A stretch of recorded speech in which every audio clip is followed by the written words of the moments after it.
మా రాజేంద్రుడికి. అతనికి ఎంత ఇష్టమో మేమంటే, అన్నయ్య అని ఎంత ఆప్యాయంగా పిలుస్తాడు.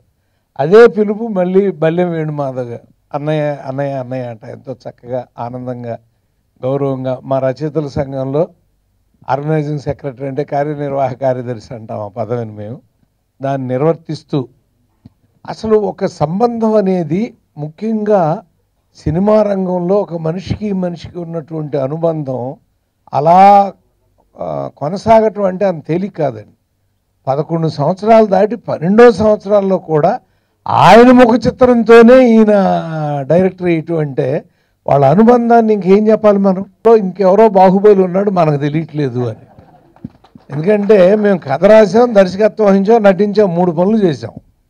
కానీ ఈయన 23 పనులు చేస్తాడండి. 24 ఆ ఒకటి ఏదో వదిలేస్తున్నాడో తెలియట్లా. ఎలా చేస్తాడంటే నవ్వుతాడు అలా.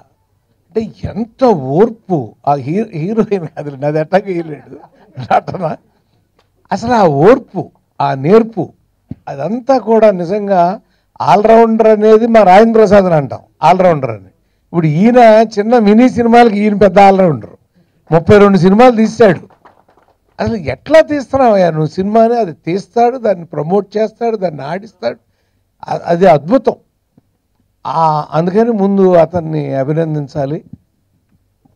నేను గోపిని చూశాను, సినిమాను చూశాను కాబట్టి నిజంగానే నేను ఆశీర్వదిస్తున్నాను. ఎందుకంటే ఇది మేము 1990లోనే ఒక సినిమాలో గోతిలో పాతిపెట్టే కథ రాసాం.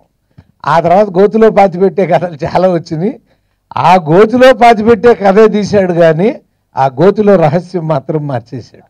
అందుకని ది సీక్రెట్ అని పేరు పెట్టుకున్నాడు అక్కడ, గోప్యం ది సీక్రెట్ అని. అది నిజంగా మేమందరం కూడా ఎవరు ఊహించలే. అంతమంది సినిమా రచయితలు ఉండి ఇదే అయ్యి ఉంటుంది, ఇదే అయ్యి ఉంటుంది, ఇదే అయ్యి ఉంటుందని. అలాగే తరుణ్ చిన్నపిల్లాడు, చాలా బాగా చేసావయ్యా నువ్వు, ఆల్ ది బెస్ట్. మంచి ఫ్యూచర్ ఉందండి ఆ పిల్లాడికి. ఎంత ఈజుతో నటించాడంటే సినిమాలో. నీకు కూడా అభిమానే. అంత అద్భుతంగా చేశాడు. రేపు మీరు చూస్తారు ఆ సినిమాని. ఈ సినిమా అతని కోసమైనా ఒకసారి చూడండి అని నేను చెప్తున్నా. ఎందుకంటే ఒక మంచి పిల్లాడు, చిన్న పిల్లాడు ఎంత ఈజుతో నటించాడు అనేది. 3 అందమైన అమ్మాయిలు తీసుకొచ్చాడు, ఒక కత్తి కసోటాన్ని తీసుకొచ్చాడు, వీటన్నిటినీ పెట్టాడు. అంటే కమర్షియల్ పైగా ఆ పాట కత్తి కసోటా నాతో చేయించటం. అలా ఒక అద్భుతమైనటువంటి సీక్రెసీ మెయింటైన్ చేస్తా, గోప్యం మెయింటైన్ చేస్తా, చక్కటి కథని అందమైన అమ్మాయిలతో. ఆయనేమో విలన్ వేసాడండి. మళ్ళీ విలనా హీరోనా తెలియదు, మళ్ళీ చివరిదాకా తెలియదు అతను విలనా హీరోనా తన్నుకు చచ్చిపోవటం. ఇన్ని రహస్యాలతో, ఇన్ని గోప్యాలతో ఓ చక్కటి సినిమా తీశాడు. అందులో 3 పాటలు మీరు విన్నారు. మీరు వినని ఇంకో 2 రీమిక్స్లు ఉన్నాయి లోపల, దాచిపెట్టాడు వాటిని. అసలు అవి చూస్తా మేము కుర్చీలోంచి కింద పడిపోయాం. ఓ పాట అయితే ఈయన డ్యాన్స్ చేసింది, మొత్తం మా సంఘం కింద పడిపోయాం కుర్చీలో. అంత భయంకరంగా డ్యాన్సులు చేశాడు. జనరల్గా ఏదైనా నేను గోప్యంగా ఉండడం ఇష్టపడతాను, బట్ సినిమాకి గోప్యం పనికిరాదు, ప్రతిదీ ఓపెనే. చాలా స్పెషల్గా నాకు బల్లెం వేణుమాధవ్ జనరల్గా నాలాగా మీ అందరికీ తెలిసిన విషయమే, సినిమా ఇండస్ట్రీలో ఈ సినిమా ఇండస్ట్రీకి నేను వచ్చి ఇది 40వ సంవత్సరం. Thank you very much. 40 సంవత్సరాలుగా నేను సినిమా ఇండస్ట్రీలో ఇలా ఉండానంటే, ఒక నటుడుగా ఇంతకాలం కంటిన్యూస్గా 12 సంవత్సరాలు డైరీ మీద కవర్ పేజీ వేయించగలిగిన లెవెల్లో నేను ఉన్నానంటే దానికి కేవలం నాకు కారణం నాకు దళపతి లాంటి బల్లెం వేణుమాధవులు ఉండడం వల్ల. నేను తమ్ముడు అంటే చాలా మామూలుగా ఉంటుంది, బట్ నాకు తెలిసి నా ఫ్యాన్స్లో అన్నయ్య వాడు పోస్టర్ పెట్టలేదు, అన్నయ్య వాడు సినిమా తీసేస్తున్నాడు, వాడిని చంపేసినట్టే, వేసేస్తాను అన్నట్టే ఉంటుంది. నువ్వు ఆగు అంటుంటాను నేను. ఇప్పుడు కాదు, కొన్ని సంవత్సరాలుగా. అలా నిజంగా గుండె మీద చేసుకు చెప్తున్నాను నేను. నాలాంటి నటుడు ఇంతకాలం పాటు, అఫ్కోర్స్ సరిగ్గా యాక్ట్ చేయకపోతే ఎప్పుడు పంపించేస్తారు ఇంటికి, అయినప్పటికీ కూడా సరిగ్గా యాక్ట్ చేసినా, సరిగ్గా వస్తున్నా, సరిగ్గా జీవితం నడుస్తున్నా కూడా ఆ జీవితం నడిపించేది మాత్రం బల్లెం వేణుమాధవ్ లాంటి వాళ్ళే. ఇది మనస్ఫూర్తిగా మనసులోంచి చెప్తున్నటువంటి మాట. ఇందాక లెక్క చెప్పారు, మా పరుచూరు గోపాలకృష్ణ అన్నయ్య చెప్పాడు చక్కగా ఎంత ప్రేమగా అన్ని విషయాల్ని డీటెయిల్గా చెప్పాడు. మళ్ళీ నేను చెప్పవలసిన అవసరం లేదు. అయినప్పటికీ కూడా నాకున్న అభిమానం ఏంటో చూపించుకోవటానికి అని చెప్పి ఎంత టెన్షన్గా వచ్చి, నాకు అదొక అలవాటు ఇప్పటికీ, అంటే 40 ఏళ్ళైనా టెన్షన్ పోలా. ఆయన ఇందాక అన్నాడు ఒక ఆయన, కథ రాస్తున్నప్పుడు అయినా టెన్షన్ పోలేదు అని. ఇవన్నీ పచ్చి నిజాలు. ఆ టెన్షన్ లేకపోతే ఇంత ఫ్రెష్గా పనిచేయలేం. ఎందుకంటే నాలాంటి యూత్, సారీ ఎందుకు అలా నవ్వడం, నన్ను చూసి హీరో ఇటు రావయ్య విజిల్, నేను మళ్ళీ చెప్తా తర్వాత. నిజంగా చూడండి, ఇద్దరిలో ఎవరు ఎంగా ఉన్నారు? సత్యం గుండె మీద చేసి చెప్పండి. సరదాగా అన్నాను. All the best, thank you very much. నిజంగా పరుచూరు గోపాలకృష్ణ గారు నువ్వు చాలా బాగా యాక్ట్ చేసావని చెప్పడం చిన్న విషయం కాదు. ఎందుకనంటే వారు ఈ సినిమా ఇండస్ట్రీలో సీనియర్ మోస్ట్ 300 సినిమాలు రాసిన రచయితలు నాకు తెలిసి ఇండస్ట్రీలో లేరు ఎక్కడ. అంత గొప్పవాళ్ళు నువ్వు చాలా బాగా చేసావని చెప్పడం, అది బ్లెస్సింగ్స్గా తీసుకుని ఇంకా కష్టపడి నువ్వు జీవితంలో ఇంకా చాలా బాగా, ఎందుకనంటే బల్యం చూస్తున్నాగా ఇందాక నుంచి ఎలా ఆర్గనైజ్ చేస్తాడో చూసావుగా, డైరెక్షన్ ఎలా చేసి ఉంటాడో అర్థమైపోయింది నాకు. సో అందుకని డెఫినెట్గా నిన్ను భయపెట్టి బాగా చేయించుంటాడు. నువ్వు ఇంకా భయంతో పైకి పెరగాలి. All the best, God bless you. ఊరికే యూత్ కోసం పిలిచాను నిన్ను. Thank you very much. So ఆ విధంగా ఒక ప్రపంచ రికార్డ్ లెవెల్లో ఒక డైరీ మీద ఇన్ని సంవత్సరాలు కంటిన్యూస్గా కవర్ పేజీ వేసినందుకు నా తమ్ముడికి నేను ఎప్పటికీ రుణపడి ఉంటాను. ఎందుకనంటే అది అభిమానం మాత్రమే కాదు, విషయంలో లేకపోయినట్టయితే ఎవడు క్షమించరు. ఇక్కడ ఎవడకాడే వేసేస్తామంటే ఎలా కుదరదు.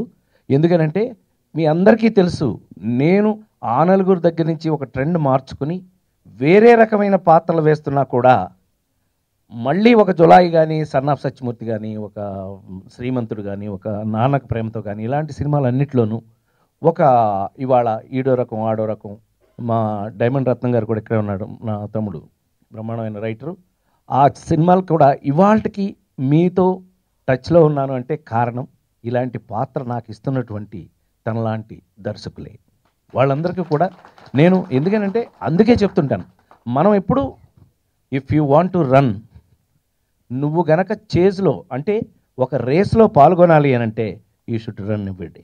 ప్రతిరోజు పరిగెడితే కానీ ఒక కాంపిటీషన్లో పాల్గొనలేం మనం. అలాగా ఇప్పటికీ కూడా నాకు పనిచేసే అవకాశాన్ని ఇచ్చినటువంటి ఈ సినిమా ఇండస్ట్రీకి చూస్తున్నటువంటి మీ అందరికీ కూడా ఎప్పటికీ రుణపడి ఉంటానని మరొకసారి మనవి చేస్తూ, నాబోటి వాడు ఉండాలి అని అంటే బల్లెం వేణుమాధవ్ లాంటి పక్కన ఒక దళపతి అనండి, మీరు ఒక సేనాధిపతి అనండి, లేకపోతే ఒక ఆ పక్క బలం లేకపోతే కనుక, పక్క బలం అది కనుక లేకపోతే నాబోటి వాడు లేడు అని మరొకసారి మనవి చేస్తూ, ఈ సందర్భంగా నేను చాలా ఆశ్చర్యంగా నన్ను అడాప్ట్ చేసుకున్నటువంటి శ్రీ సోమనాథ్ బి శర్మ గారు, వారు చాలా ఆర్కిటెక్ట్ నుంచి కూడా చాలా బ్రహ్మాండమైనటువంటి ఇవాళ పంచాంగం వాటన్నిటికీ కూడా చాలా అద్భుతమైన పేరున్నటువంటి చాలా గొప్ప వ్యక్తి. వారి సమక్షంలో కూడా ఇవాళ నేను ఈ స్టేజ్ మీద ఉండటం, వారి పక్కన కూర్చునే అదృష్టం కలగటం నిజంగా నా అదృష్టంగా భావిస్తూ, ఈ మంచి అవకాశాన్ని నాకు ఇచ్చినటువంటి మా బల్లెం వేణుమాధవ్కి మరొకసారి కృతజ్ఞతలు తెలియజేస్తూ, మరొకసారి మీ అందరికీ నిన్నే జరిగినటువంటి ఉగాది శుభాకాంక్షల్ని తెలియజేస్తూ, అంటే పెద్ద సినిమాలు ఎంత గొప్ప పొజిషన్లో ఇవాళ బాగుంటే ఆడతాయో, గోప్యం లాంటి సినిమాలు కూడా సినిమా బాగుంటే డెఫినెట్గా ఆడి తీరుతుంది.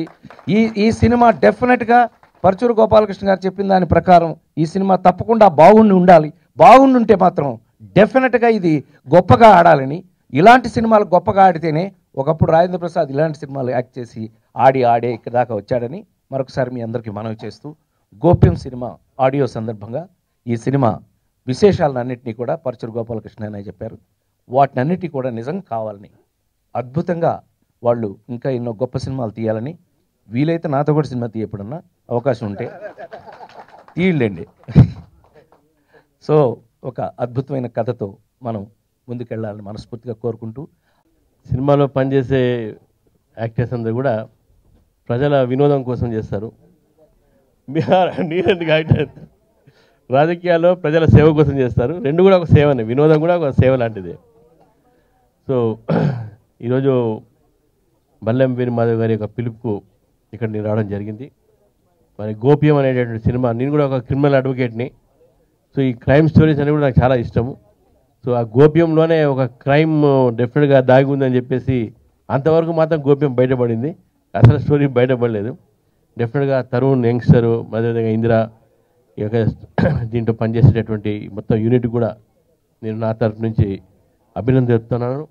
అదేవిధంగా ఈ సినిమా మంచిగా నడవాలని చెప్పేసి ఇంతకుముందు రాజేంద్ర ప్రసాద్ గారు చెప్పినట్టు చిన్న సినిమాలు కూడా మంచిగా నడవాలనేటట్టుగా ప్రజలు కూడా కోరుతారు. మంచి సినిమా ఉంటే ఏదో పెద్ద సినిమాలే పెద్ద స్టార్లే నడుస్తాయని కాదు, చాలా సినిమాలు నేను పేర్లు బాగుండే ఇక్కడ నేను చూశాను. చిన్న చిన్న సినిమాలు కూడా మంచి కొత్త యాక్టర్స్తో కూడా 100 రోజులు ఆడినటువంటి ఒక మనకు కనబడతా ఉంది.